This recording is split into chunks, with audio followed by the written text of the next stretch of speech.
കാസർഗോഡ് ജില്ലയിലായിരുന്നു നാടിനെ നടുക്കിയ സംഭവം അരങ്ങേറിയത്. അത് രാവിലെ തന്നെ പൂച്ചക്കാടുള്ള ഗഫൂർ ഹാജിയുടെ വീട്ടിലേക്ക് അദ്ദേഹത്തെ അന്വേഷിച്ച് സഹോദരനെത്തി. വാതിലിൽ എത്ര തട്ടി വിളിച്ചു നോക്കിയിട്ടും അനക്കമൊന്നും ഉണ്ടാകാത്ത സാഹചര്യത്തിൽ വാതിലിൽ പതുക്കെയൊന്ന് തള്ളിയപ്പോൾ തന്നെ അത് തുറക്കപ്പെട്ടു. വീടിനകത്തേക്ക് കയറിയ ഗഫൂർ ഹാജിയുടെ സഹോദരൻ പ്രധാന ഹാളും കടന്ന് ബെഡ്റൂമിലെത്തിയപ്പോഴായിരുന്നു നടുക്കുന്ന ഒരു കാഴ്ച ആ സഹോദരൻ കണ്ടത്. അസ്വാഭാവികമായ നിലയിൽ ഗഫൂർ ഹാജി കട്ടിലിൽ മലർന്നു കിടക്കുന്നു.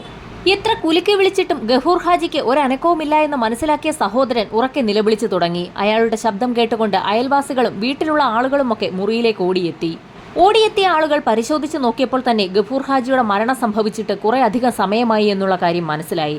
ഉറക്കത്തിലുണ്ടായ ഒരു ഹൃദയസ്തംഭനമായിരിക്കാം കാരണമെന്നാണ് പലരും കരുതിയത്. മരണം സംഭവിച്ചിരിക്കുന്നത് വെള്ളിയാഴ്ചയായതുകൊണ്ട് തന്നെ അന്ന് തന്നെ മരണാനന്തര ചടങ്ങുകൾ നടത്താൻ ബന്ധുക്കൾ തീരുമാനിക്കുകയും പൂച്ചക്കാട് ജുമാ മസ്ജിദിൽ അടക്കം നടത്തുകയും ചെയ്തു. പൂച്ചക്കാടുള്ള ജുമാ മസ്ജിദിൽ ഏകദേശം 11:30 മണിയോടുകൂടി ഖബറടക്കം നടത്തുകയും ചെയ്തു. മരണാനന്തര ചടങ്ങുകൾക്ക് ശേഷം ഏകദേശം 2 ദിവസം കഴിഞ്ഞപ്പോൾ ചില ആളുകളൊക്കെ ഗഫൂർ ഹാജിയുടെ വീട്ടിലേക്ക് അന്വേഷിച്ചു വന്നു തുടങ്ങി. വന്നവരൊക്കെ ആവശ്യപ്പെട്ടത് ഒരേ ഒരു കാര്യമാണ്. ഗഫൂർ ഹാജി തങ്ങളുടെ കൈകളിൽ നിന്നും വാങ്ങിയ സ്വർണ്ണാഭരണങ്ങൾ വീട്ടിൽ എവിടെയെങ്കിലും വെച്ചിട്ടുണ്ടാകും, അതൊന്ന് എടുത്തു തരണമെന്നായിരുന്നു അവരുടെയൊക്കെ ആവശ്യം. ഇത് കേട്ടുനിന്ന മകളും മരുമകളുമൊക്കെ ഞെട്ടിപ്പോയി. കാരണം അവരുടെയൊക്കെ കൈവശത്തു നിന്നും ഗഫൂർ ഹാജി സ്വർണം കടമായി വാങ്ങിച്ചിട്ടുണ്ട്. അങ്ങനെ നിരവധി ആളുകൾ അന്വേഷിച്ചു വന്നതോടുകൂടി ഏകദേശം 596 പവൻ സ്വർണം ഗഫൂർ ഹാജി കടമായി വാങ്ങിയിട്ടുണ്ടെന്ന് വ്യക്തമായി. ഇത്രയധികം സ്വർണം ഗഫൂർ ഹാജി എന്തിനായിരിക്കാം കടം വാങ്ങിയത്? വാങ്ങിയ സ്വർണമൊക്കെ ഗഫൂർ എന്തു ചെയ്തു? ഇങ്ങനെയുള്ള ചോദ്യങ്ങൾ ഉയർന്നു. ഈ സമയത്താണ് ഗഫൂറിന്റെ മകൻ മൊസാമിൻ ഗൾഫിൽ നിന്നും എത്തിയത്. വിവരമറിഞ്ഞ മൊസാമിന് ആകെ അമ്പരപ്പായി. ഇത്രയധികം സ്വർണം വാങ്ങി പണയം വെച്ച് അതിൽ നിന്ന് കിട്ടുന്ന പണം ഉപയോഗിച്ച് കടം തീർക്കേണ്ട യാതൊരു ആവശ്യവും തന്റെ ബാപ്പയ്ക്കില്ല. പിന്നെ എന്തിനായിരിക്കാം ഇത്രയധികം സ്വർണം ആളുകളിൽ നിന്നും വാപ്പ കട വാങ്ങിയത്? ബന്ധുക്കളും പരിചയക്കാരുമായി 12ഓളം വരുന്ന ആളുകളിൽ നിന്നായിരുന്നു ഇത്രയധികം സ്വർണ്ണാഭരണങ്ങൾ ഗഫൂർ കടം വാങ്ങിയത്. സ്വർണ്ണാഭരണങ്ങൾ വീട്ടിനുള്ളിൽ തന്നെ ഉണ്ടാകുമെന്ന് കരുതി വീട് മുഴുവൻ അരിച്ചു പറക്കിയെങ്കിലും ഒരു തരി പൊന്നുപോലും കിട്ടിയില്ല. അങ്ങനെയെങ്കിൽ വീട്ടിൽ നിന്നും സ്വർണം ഒരുപക്ഷെ മോഷണം പോയതാകാമെന്ന് വീട്ടിലുള്ളവർ കരുതി. അങ്ങനെ ഗഫൂറിന്റെ മകൻ മൊസാമിൻ ബേക്കൽ പോലീസ് സ്റ്റേഷനിലെത്തി ഒരു പരാതി നൽകി. തങ്ങളുടെ വാപ്പ 12ഓളം വരുന്ന ബന്ധുക്കളിൽ നിന്നും 596ലധികം പവൻ കടമായി വാങ്ങിയിരിക്കുകയാണ്. അത് വീട്ടിൽ നിന്നും മോഷണം പോയിട്ടുണ്ട്. അത് കണ്ടെത്തി കൊടുക്കണമെന്നായിരുന്നു പരാതിയിൽ വ്യക്തമാക്കിയിട്ടുള്ളത്. പരാതി കേട്ട ഉടൻ തന്നെ മൊസാമിൻ ആരെങ്കിലും സംശയമുണ്ടോ എന്ന് പോലീസ് അന്വേഷിച്ചു. അപ്പോഴാണ് മൊസാമിൻ ഒരു പേര് ഉറപ്പിച്ചു പറയുന്നത്. തന്റെ ഉമ്മയുടെ ചികിത്സയുമായി ബന്ധപ്പെട്ട് ഷമീമ എന്നൊരു സ്ത്രീ വീട്ടിൽ വരാറുണ്ടായിരുന്നു. അവർക്ക് വീട്ടിൽ എല്ലാ സ്വാതന്ത്ര്യവുമുണ്ട്. അതിനാൽ തന്നെ അവരെയാണ് തനിക്ക് സംശയം. തൊട്ടടുത്ത ഗ്രാമത്തിലെ സ്ത്രീയാണ് ഷമീമ. എന്നാൽ ഈ ഗ്രാമത്തിലുള്ള എല്ലാവരുമായി ഷമീമയ്ക്ക് നല്ല ബന്ധവുമുണ്ട്. വയ്യാത്ത ആളുകളുള്ള വീട്ടിലൊക്കെ സഹായിയായി നിൽക്കാറുള്ള സ്ത്രീയാണ് ഷമീമയും അവരുടെ ഭർത്താവും. പരാതി വിശദമായി കേട്ട പോലീസ് അന്വേഷണം ആരംഭിച്ചു. മൊസാമിന്റെ പരാതിയുടെ അടിസ്ഥാനത്തിൽ ഷമീമയെ പോലീസ് സംഘം കസ്റ്റഡിയിലെടുത്തു. ഇതേ സമയം തന്നെ ഷമീമയും ഭർത്താവിനെയും കുറിച്ച് കൂടുതൽ വിവരങ്ങൾ അന്വേഷിക്കാൻ ഒരു സംഘം പോലീസുകാർ പുറപ്പെടുകയും ചെയ്തു. പൂച്ചക്കാട് ഗ്രാമത്തിൽ വളരെ നല്ല ഇമേജുള്ള സ്ത്രീയാണ് ഷമീമ. വയ്യാത്ത ആളുകളുള്ള വീടുകളിലൊക്കെ തന്നെ അവർ സഹായിയായി പോകാറുമുണ്ട്. അതിനാൽ തന്നെ ആ പ്രദേശവാസികൾക്കെല്ലാം അവരെക്കുറിച്ച് നല്ല അഭിപ്രായമാണുള്ളത്. പോലീസിന്റെ പ്രാഥമിക അന്വേഷണത്തിൽ ഷമീമ കുറ്റക്കാരിയല്ല എന്നുള്ള ഒരു നിഗമനത്തിലേക്കാണ് എത്തിയത്. അങ്ങനെയെങ്കിൽ പിന്നെ ആരായിരിക്കും സ്വർണം മോഷ്ടിച്ചത്? ഇതേ സമയം തന്നെ ഗഫൂർ ഹാജിയുടെ വീട്ടിൽ മറ്റു ചില ചോദ്യങ്ങളും ഉയർന്നു. സ്വർണം മോഷ്ടിക്കുന്നതിനെത്തിയവർ ഗഫൂർ ഹാജിയെ ഒരുപക്ഷെ കൊലപ്പെടുത്തിയതാകുമോ? ഗഫൂർ ഹാജിയുടേത് ഒരു സാധാരണ മരണം തന്നെയാണോ എന്നുള്ള സംശയമായിരുന്നു പലർക്കുമുള്ളത്. അങ്ങനെ ഗഫൂർ ഹാജിയുടെ മകൻ മൊസാമിൻ വീണ്ടും ബേക്കൽ പോലീസ് സ്റ്റേഷനിലെത്തി തങ്ങളുടെ പിതാവിന്റെ മരണത്തിൽ സംശയമുണ്ടെന്നും അതൊരു കൊലപാതകമാണോ എന്ന് അന്വേഷിക്കണമെന്നും ആവശ്യപ്പെട്ടു. പുതിയ പരാതിയിൽ FIR രജിസ്റ്റർ ചെയ്ത ബേക്കൽ പോലീസ് പുതിയൊരു അന്വേഷണം ആരംഭിച്ചു. പിന്നീട് നടന്നതാകട്ടെ സിനിമാ കഥകളെ പോലും വെല്ലുന്ന സംഭവങ്ങൾ. ഉന്നത ഉദ്യോഗസ്ഥരുടെയും മജിസ്ട്രേറ്റിന്റെയും അനുമതിയോടുകൂടി അവരുടെ നേതൃത്വത്തിൽ തന്നെ ഗഫൂർ ഹാജിയുടെ മൃതദേഹം പൂച്ചക്കാട് ജുമാ മസ്ജിദിൽ നിന്നും പുറത്തെടുക്കാൻ തീരുമാനിച്ചു. വിവരമറിഞ്ഞ പ്രദേശത്തേക്ക് ജനങ്ങൾ ഒഴുകിയെത്തി. പുറത്തെടുത്ത മൃതദേഹം പോസ്റ്റ്മോർട്ടം നടപടികൾക്കും മറ്റ് വിശദമായ പരിശോധനകൾക്കും ഷിഫ്റ്റ് ചെയ്തു. ഗഫൂർ ഹാജിയുടെ ആന്തരിക അവയവങ്ങളെല്ലാം തന്നെ ഒരു പ്ലാസ്റ്റിക് കവറിലേക്ക് മാറ്റി ഫോറൻസിക് ലാബിലേക്ക് അയക്കാനുള്ള നടപടിയും ആരംഭിച്ചു. എന്തെങ്കിലും വിഷപദാർത്ഥങ്ങൾ ഉള്ളിൽ ചെന്നാണോ ഹാജി മരിച്ചതെന്ന് ഉറപ്പിക്കാൻ വേണ്ടിയായിരുന്നു അത്. പോസ്റ്റ്മോർട്ടം റിപ്പോർട്ട് തീർത്തും ഞെട്ടിക്കുന്നതായിരുന്നു. മരണപ്പെടുന്നതിന് മുൻപ് ഹാജിയുടെ ഇടത് ചെവിയുടെ മുകളിൽ തലയുടെ പിൻവശത്തായി ഒരു മുറിവുണ്ടായിട്ടുണ്ട്. അന്ന് അതാരും ശ്രദ്ധിച്ചിട്ടുണ്ടായിരുന്നില്ല. ആന്തരികാവയവങ്ങളുടെ പരിശോധനയിൽ വിഷപദാർത്ഥങ്ങളൊന്നും തന്നെ ഉള്ളിൽ ചെന്നിട്ടില്ല എന്ന് വ്യക്തമായി. പോസ്റ്റ്മോർട്ടം റിപ്പോർട്ട് കയ്യിൽ കിട്ടിയതോടുകൂടി പോലീസ് സമഗ്രമായ അന്വേഷണം ആരംഭിച്ചു. അന്വേഷണത്തിനൊടുവിൽ ബേക്കൽ പോലീസ് കേസ് ക്ലോസ് ചെയ്യുകയാണ്. കേസ് ക്ലോസ് ചെയ്യുന്നത് ഒരു പ്രത്യേക കാരണത്തിന്റെ അടിസ്ഥാനത്തിലാണ്. അപ്രതീക്ഷിതമായി ഹാർട്ട് അറ്റാക്ക് വന്നപ്പോൾ ഗഫൂർ ഹാജി തറയിൽ തലയടിച്ച് വീണപ്പോൾ മുറിവുണ്ടായതാണ്. അങ്ങനെ ഒരു നിഗമനത്തിന്റെ അടിസ്ഥാനത്തിലാണ് കേസ് ക്ലോസ് ചെയ്തത്. പോലീസ് കേസ് അവസാനിപ്പിച്ചു എന്നറിഞ്ഞ ഗഫൂർ ഹാജിയുടെ വീട്ടുകാർ ആകെ അസ്വസ്ഥരായി. അങ്ങനെയങ്ങ് കേസ് ക്ലോസ് ചെയ്യാൻ വീട്ടുകാർക്ക് കഴിയില്ല. കാരണം അപ്രതീക്ഷിതമായി ഹാർട്ട് അറ്റാക്ക് വന്നപ്പോൾ തറയിലോ ചുമരിലോ തലയിടിച്ച് വീഴുകയാണെങ്കിൽ ഗഫൂർ ഹാജി ആ ഇടിച്ച സ്ഥലത്തിന് തൊട്ട് താഴെയായിരിക്കണം വീണു കിടക്കേണ്ടിയിരുന്നത്. എന്നാൽ സഹോദരനും ബന്ധുക്കളും കാണുമ്പോൾ ഹാജിയുടെ മൃതദേഹം കട്ടിലിൽ മലർന്നു കിടക്കുന്ന നിലയിലായിരുന്നു. പോലീസിന്റെ അന്വേഷണത്തിലും നിഗമനത്തിലും വീട്ടുകാർ തൃപ്തരല്ലായിരുന്നു. കാണാതായിരുന്ന സ്വർണവും ഗഫൂർ ഹാജിയുടെ മരണവും തമ്മിൽ ബന്ധമുണ്ടെന്ന് വീട്ടുകാർക്ക് വ്യക്തമായി. അങ്ങനെ വീട്ടുകാരും ബന്ധുക്കളും എല്ലാം ചേർന്ന് ഒരു ആക്ഷൻ കൗൺസിൽ രൂപീകരിക്കുകയും ബേക്കൽ പോലീസിന്റെ അന്വേഷണത്തിൽ തൃപ്തരല്ല എന്നും അതിനാൽ തന്നെ തുടരന്വേഷണം ആവശ്യപ്പെട്ടുകൊണ്ട് ഒരു പരാതി മുകൾ തട്ടിലുള്ള എല്ലാ ഉദ്യോഗസ്ഥർക്കും സമർപ്പിക്കുകയും ചെയ്തു. പരാതിയുടെ അടിസ്ഥാനത്തിൽ ഒരു ക്രൈംബ്രാഞ്ച് അന്വേഷണത്തിന് സർക്കാർ ഉത്തരവിട്ടു. ക്രൈംബ്രാഞ്ച് അന്വേഷണത്തോടുകൂടി എല്ലാ കാര്യത്തിനും ഒരു വ്യക്തത വരുമെന്ന് വിശ്വസിച്ചിരുന്ന വീട്ടുകാർക്ക് തെറ്റി. ക്രൈംബ്രാഞ്ച് അന്വേഷണവും മന്ദഗതിയിലായിരുന്നു. അങ്ങനെയിരുന്നപ്പോഴായിരുന്നു തിരുവനന്തപുരത്ത് നിന്നും ശില്പ IPSനെ സർക്കാർ കാസർഗോട്ടേക്ക് സ്ഥലം മാറ്റുന്നത്. കാസർഗോഡ് ജില്ലാ പോലീസ് മേധാവിയായി സ്ഥാനമേറ്റ ശില്പ IPS അവിടെയുണ്ടായിരുന്ന പെൻഡിംഗ് കേസുകളൊക്കെ നോക്കുന്ന സമയത്തായിരുന്നു ഗഫൂർ ഹാജിയുടെ കേസ് ശ്രദ്ധയിൽപ്പെടുന്നത്. ഗഫൂർ ഹാജിയുടെ മരണവുമായി ബന്ധപ്പെട്ട് മകൻ നൽകിയ ആദ്യ 2 പരാതികളും അതിൽ ലോക്കൽ പോലീസിന്റെ അന്വേഷണവും പിന്നീട് ആക്ഷൻ കൗൺസിൽ രൂപീകരിച്ചതും അന്വേഷണം ക്രൈംബ്രാഞ്ചിന് കൈമാറിയതും അടക്കമുള്ള എല്ലാ വിവരങ്ങളും ശില്പ IPS സസൂക്ഷ്മം നിരീക്ഷിച്ചു. എന്നാൽ കേസിൽ പറയത്തക്ക അന്വേഷണ പുരോഗതി ഒന്നും തന്നെ ഉണ്ടായിട്ടില്ല എന്ന് മനസ്സിലാക്കിയ ശില്പ 10 പേരടങ്ങുന്ന പോലീസ് സംഘത്തെ അന്വേഷണത്തിനായി നിയോഗിച്ചു. കേസിന് നേതൃത്വം നൽകാനായി DYSP ജോൺസണെയും ചുമതലപ്പെടുത്തി. അന്വേഷണത്തിന്റെ ആദ്യഘട്ടമായി ഗഫൂർ ഹാജിയുമായി ബന്ധമുള്ള 50 പേരുടെ ലിസ്റ്റ് തയ്യാറാക്കുകയും അവരെയെല്ലാം ചോദ്യം ചെയ്യാൻ ആരംഭിക്കുകയും ചെയ്തു. ചോദ്യം ചെയ്യലിൽ ഗഫൂർ ഹാജിയുടെ മകൻ നേരത്തെ പോലീസിനോട് സംശയമുണ്ടെന്ന് പറഞ്ഞ ഷമീമയെയും ഭർത്താവിനെയും ചോദ്യം ചെയ്തു. അതിനിടയിലായിരുന്നു നിർണായകമായ ഒരു സംഭവം ഉണ്ടാകുന്നത്. ചോദ്യം ചെയ്യൽ പുരോഗമിക്കുന്നതിനിടയിൽ ചോദ്യം ചെയ്യപ്പെട്ട 2 സ്ത്രീകൾ ആശുപത്രിയിൽ അഡ്മിറ്റായി. അവർ ഡോക്ടറിനോട് മൊഴി നൽകിയത് പോലീസുകാർ ചോദ്യം ചെയ്യലിനിടയിൽ തങ്ങളെ മർദ്ദിച്ചു എന്നായിരുന്നു. പോലീസ് നിരവധി ആളുകളെ ചോദ്യം ചെയ്തെങ്കിലും പോലീസ് മർദ്ദിച്ചു എന്ന് പരാതി പറഞ്ഞത് 2 സ്ത്രീകളാണ്. അങ്ങനെ അവരെ കാണുന്നതിനായി പോലീസ് സംഘം ആശുപത്രിയിലേക്ക് പുറപ്പെട്ടു. ആശുപത്രിയിലെത്തിയ പോലീസ് സംഘം 2 സ്ത്രീകളെയും വിശദമായി തന്നെ ചോദ്യം ചെയ്തു. അന്വേഷണത്തിന്റെ ഭാഗമായി ലിസ്റ്റ് ചെയ്യപ്പെട്ട ആളുകളെയായിരുന്നു പോലീസ് ചോദ്യം ചെയ്തത്. അത്തരമൊരു ചോദ്യം ചെയ്യലിനെതിരെ എന്തുകൊണ്ടാണ് ഇങ്ങനെയൊരു പരാതി പോലീസിൽ നൽകിയതെന്ന് പോലീസ് ആ സ്ത്രീകളോട് ചോദിച്ചു. ചോദ്യം ചെയ്യൽ ചൂടുപിടിച്ചതോടുകൂടി ആ 2 സ്ത്രീകളും പറയുന്ന പല കാര്യങ്ങളും യുക്തിപരമല്ല എന്ന് പോലീസിന് വ്യക്തമായി. മൊഴികളിൽ വൈരുദ്ധ്യം തോന്നിയ പോലീസ് 2 സ്ത്രീകളെയും കുറിച്ച് വിശദമായ അന്വേഷണം നടത്താൻ തീരുമാനിച്ചു. അവരുടെ 2 പേരുടെയും ബാങ്ക് ഡേറ്റ പരിശോധിച്ച പോലീസുകാർ തന്നെ ഞെട്ടിപ്പോയി. പറയത്തക്ക ജോലിയൊന്നുമില്ലാത്ത 2 സ്ത്രീകളുടെയും ബാങ്ക് അക്കൗണ്ടുകളിലേക്ക് വലിയ തുകകളുടെ ക്രയവിക്രയമാണ് നടന്നിട്ടുള്ളത്. ആഡംബര വസതികളിൽ താമസിക്കുന്ന ഇരുവർക്കും സ്വന്തമായി ആഡംബര കാറുകളുണ്ട്. ജോലിയൊന്നുമില്ലാത്ത നിങ്ങൾക്ക് എങ്ങനെയാണ് ഇത്രയധികം പണം ലഭിച്ചതെന്നുള്ള പോലീസിന്റെ ചോദ്യങ്ങൾക്കൊന്നും വ്യക്തമായ മറുപടി നൽകാൻ സ്ത്രീകൾക്ക് കഴിഞ്ഞതുമില്ല. തങ്ങളുടെ കയ്യിൽ പണമുള്ളതുകൊണ്ട് തങ്ങൾ ആഡംബര വീടും ആഡംബര വാഹനങ്ങളും വാങ്ങിയെന്നാണ് സ്ത്രീകൾ മറുപടി പറഞ്ഞത്.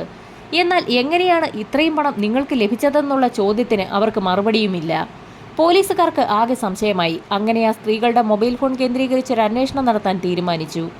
ഹാജിയുടെ മരണം നടന്ന ദിവസവും അതിന് തലേ ദിവസവുമൊക്കെ സ്ത്രീകളുടെ മൊബൈൽ ഫോണുകൾ കാസർഗോഡ് പൂച്ചക്കാട് ഗഫൂർ ഹാജിയുടെ വീടിരിക്കുന്നതിന് സമീപമുള്ള ടവർ ലൊക്കേഷനിലാണെന്ന് അന്വേഷണത്തിൽ വ്യക്തമായി. പോലീസ് സംഘം ഹാജിയുടെ വീട്ടിലെത്തി ഭാര്യയെയും മക്കളെയും ചോദ്യം ചെയ്തു. എന്തുകൊണ്ടാണ് മരണം നടന്ന ദിവസം ഗഫൂർ ഹാജി വീട്ടിൽ ഒറ്റയ്ക്കായതെന്നായിരുന്നു പോലീസിന് അറിയേണ്ടിയിരുന്നത്. മരണം നടന്നതിന്റെ തലേ ദിവസം ഉച്ചയ്ക്ക് ഗഫൂർ ഹാജി ഭാര്യയെയും മകളെയും മേലേപ്പറമ്പിൽ എന്ന പേരുള്ള അവരുടെ ഒരു വീട്ടിൽ കൊണ്ടുപോയി വിട്ടിരുന്നു. ചില സുഹൃത്തുക്കൾ വൈകുന്നേരം വീട്ടിലേക്ക് വരുന്നതിനാലാണ് ഭാര്യയെയും മകളെയും അവിടെ ആക്കുന്നതെന്നായിരുന്നു അന്ന് ഹാജി അവരോട് പറഞ്ഞത്. അതിന്റെ പിറ്റേ ദിവസം രാവിലെ ഹാജി മരണപ്പെട്ട് കിടക്കുന്നതാണ് വീട്ടുകാർ കണ്ടത്. വീടുകളിൽ സഹായിയായി നിൽക്കുന്ന നാട്ടുകാർക്കെല്ലാം നല്ല അഭിപ്രായമുള്ള ഷമീമയെയും ഭർത്താവ് ഉബൈദിനെയും എന്തുകൊണ്ടാണ് നിങ്ങൾ സംശയിക്കുന്നതെന്ന് പോലീസ് വീട്ടുകാരോട് ചോദിച്ചു. അതിന് കാരണമായി വളരെ വിചിത്രമായ മറുപടിയാണ് ബന്ധുക്കൾ പറഞ്ഞത്. കഴിഞ്ഞ 5 വർഷമായി ഷമീമ ഇവിടെ ജോലിക്കെത്താറുണ്ട്. ഹാജിയുടെ ഭാര്യയുടെ ചികിത്സാ സഹായത്തിനായാണ് അവരിവിടെ എത്തുന്നത്. ആദ്യത്തെ 2 വർഷം പ്രശ്നങ്ങളൊന്നുമില്ലായിരുന്നു. പിന്നീട് അങ്ങോട്ട് ഷമീമ എത്തുന്ന ദിവസങ്ങളിൽ മാത്രമായിരുന്നു ഹാജിയുടെ ഭാര്യയ്ക്ക് അസുഖലക്ഷണങ്ങൾ കണ്ടു തുടങ്ങിയത്. ഇത് ബന്ധുക്കളിൽ ചില സംശയങ്ങൾ ഉയർത്തിയിരുന്നു. ആ അന്വേഷണത്തിന്റെ ഭാഗമായി 2 കാര്യങ്ങളാണ് പ്രധാനമായും പോലീസ് കണ്ടെത്തിയത്. ഒന്ന്, മരണപ്പെടുന്നതിന് തലേ ദിവസം ഉച്ചയ്ക്ക് വളരെ ബോധപൂർവം തന്നെ വീട്ടുകാരെ ഹാജി വീട്ടിൽ നിന്നും ഒഴിവാക്കിയിരുന്നു. 2 വീട്ടുകാർക്കെല്ലാം ഷമീമയോടുള്ള അതൃപ്തി. ഷമീമയെ കേന്ദ്രീകരിച്ച് വിശദമായ ഒരു അന്വേഷണം നടത്താൻ തന്നെ പോലീസ് തീരുമാനിച്ചു. അന്വേഷണത്തിനൊടുവിൽ വളരെ ഞെട്ടിക്കുന്ന ഒരു വിവരം പോലീസിന് ലഭിച്ചു. ഹാജിയുടെ വീട്ടിൽ ജോലിക്കെത്തുന്നതിനും 5 വർഷങ്ങൾക്ക് മുൻപ് കാസർഗോഡ് ജില്ലയിലെ കാഞ്ഞങ്ങാട്ട് ഒരു പ്രവാസിയുടെ വീട്ടിൽ ജോലിക്കെത്തിയ ഷമീമ അയാളെ ഹണി ട്രാപ്പിൽ കുടുക്കി പണം തട്ടിയതായുള്ള ഒരു കേസ് രജിസ്റ്റർ ചെയ്യപ്പെട്ടിട്ടുണ്ട്. 30 ലക്ഷം രൂപ നൽകിയില്ലെങ്കിലും ഷമീമയുമൊത്തുള്ള പ്രവാസിയുടെ ചിത്രങ്ങൾ ലോകത്തിനു മുൻപിൽ പ്രചരിപ്പിക്കുമെന്നുള്ള ഷമീമയുടെ ഭീഷണിയെ തുടർന്ന് പ്രവാസി പോലീസ് സ്റ്റേഷനിൽ പരാതി നൽകുകയായിരുന്നു. ആ കേസിൽ പോലീസ് ഷമീമയെ അറസ്റ്റ് ചെയ്യുമ്പോൾ കൂടെ അവരുടെ സഹായിയായി രണ്ടാം ഭർത്താവ് ഉബൈദുമുണ്ടായിരുന്നു. ഇതോടുകൂടി ഷമീമയെക്കുറിച്ച് കൂടുതൽ അന്വേഷിക്കാൻ പോലീസ് തീരുമാനിച്ചു. അന്വേഷണത്തിനൊടുവിൽ ഉദുമ പോലീസ് സ്റ്റേഷനിൽ ഷമീമയെക്കുറിച്ച് വീണ്ടും ഒരു ക്രിമിനൽ കേസ് രജിസ്റ്റർ ചെയ്തിട്ടുണ്ടെന്ന് കണ്ടെത്തി. ഷമീമ അവിടെയുള്ള ഒരാളെ കബളിപ്പിച്ച് 16 പവൻ നേടിയെന്നുള്ളതായിരുന്നു അന്നത്തെ പരാതി. കൂടുതൽ അന്വേഷണം നടത്തിയ പോലീസിന് ഷമീമയുമായി ബന്ധപ്പെട്ട് 3 കൂടോത്ര പരാതികൾ കൂടി രജിസ്റ്റർ ചെയ്തതായി കണ്ടെത്തി. വീടുകളിലൊക്കെ കൂടോത്രം, ദുർമന്ത്രവാദം എന്നിവ നടത്തുന്നതുമായി ബന്ധപ്പെട്ടുള്ള 3 കേസുകളായിരുന്നു അവ. അങ്ങനെ ക്രൈംബ്രാഞ്ചിന് ഷമീമയുടെ ഒരു ക്രിമിനൽ ഹിസ്റ്ററി തന്നെ കളക്ട് ചെയ്യാൻ സാധിച്ചു. വിശദമായ അന്വേഷണത്തിൽ ഷമീമയെ നാട്ടുകാർ ജിന്നുമ്മ എന്ന പേരിലായിരുന്നു വിളിച്ചിരുന്നതെന്നും പോലീസിന് വ്യക്തമായി. അങ്ങനെ ഷമീമ എന്ന ജിന്നുമ്മയെ പോലീസ് സംഘം കസ്റ്റഡിയിലെടുത്ത് ചോദ്യം ചെയ്തു.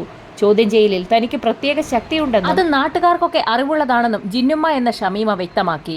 അവർക്കൊരു പ്രത്യേക ശക്തിയുണ്ടെന്നും ആ ശക്തിയുടെ അടിസ്ഥാനത്തിലാണ് ബാധകളെയൊക്കെ അവർ ഒഴിപ്പിക്കുന്നതെന്നും ജിന്നുമ്മ പോലീസിനോട് പറഞ്ഞു. പോലീസ് സംഘം ഷമീമയുടെ വാട്സപ്പ് ചാറ്റുകളും പരിശോധിച്ചു.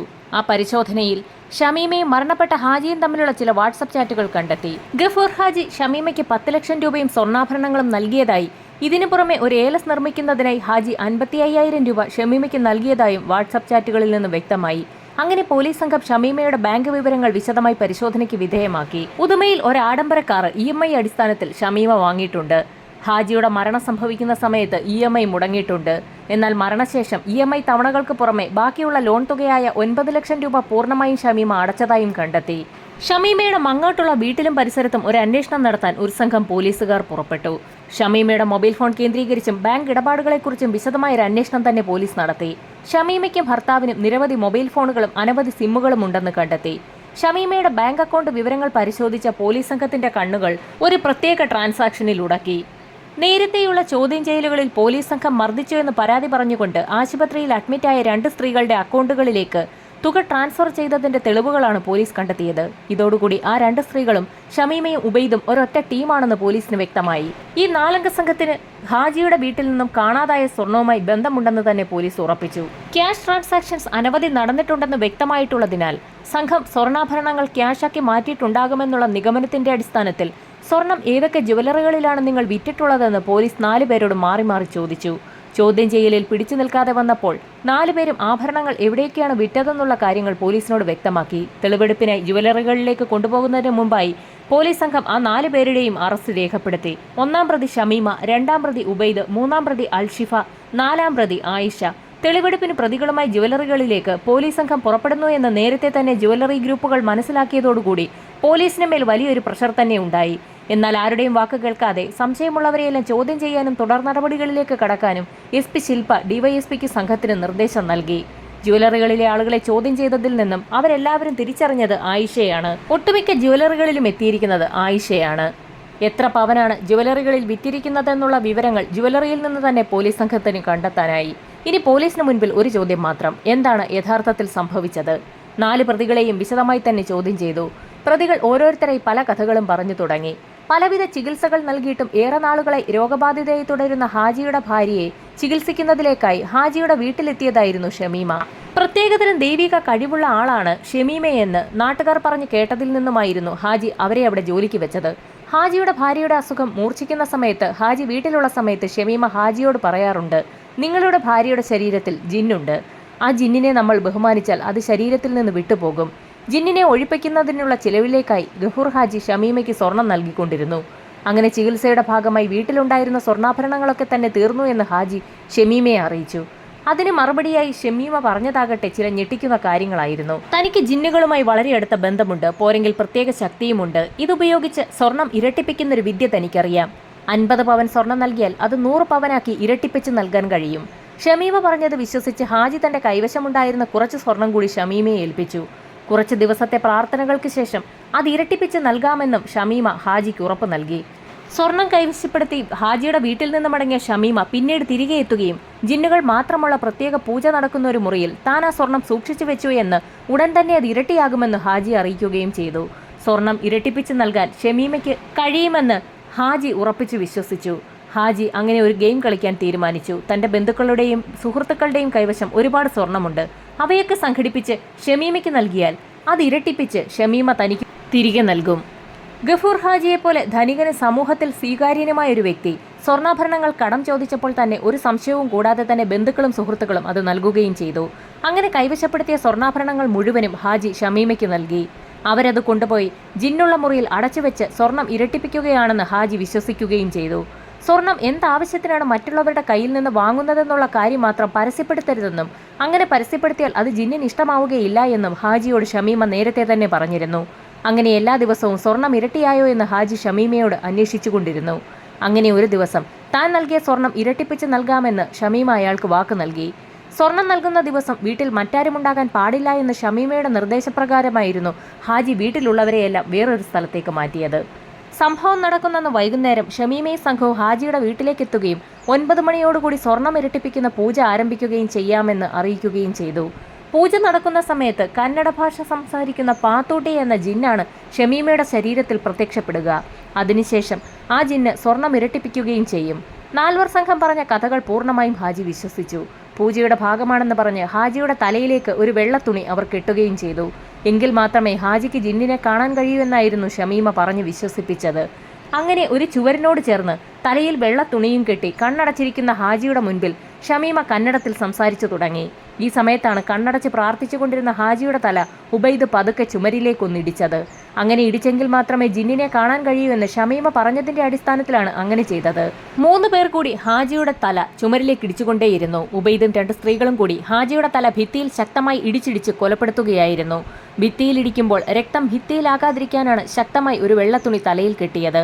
മരണം ഉറപ്പാക്കിയ സംഘം ഹാജിയുടെ തലയിൽ കെട്ടിയ വെള്ളത്തുണി അഴിച്ചെടുത്ത ശേഷം അയാളുടെ മൃതശരീരം കട്ടിലിൽ കിടത്തി. പിന്നീട് അവിടെ നിന്നും കടന്നു കളയുകയും ചെയ്തു.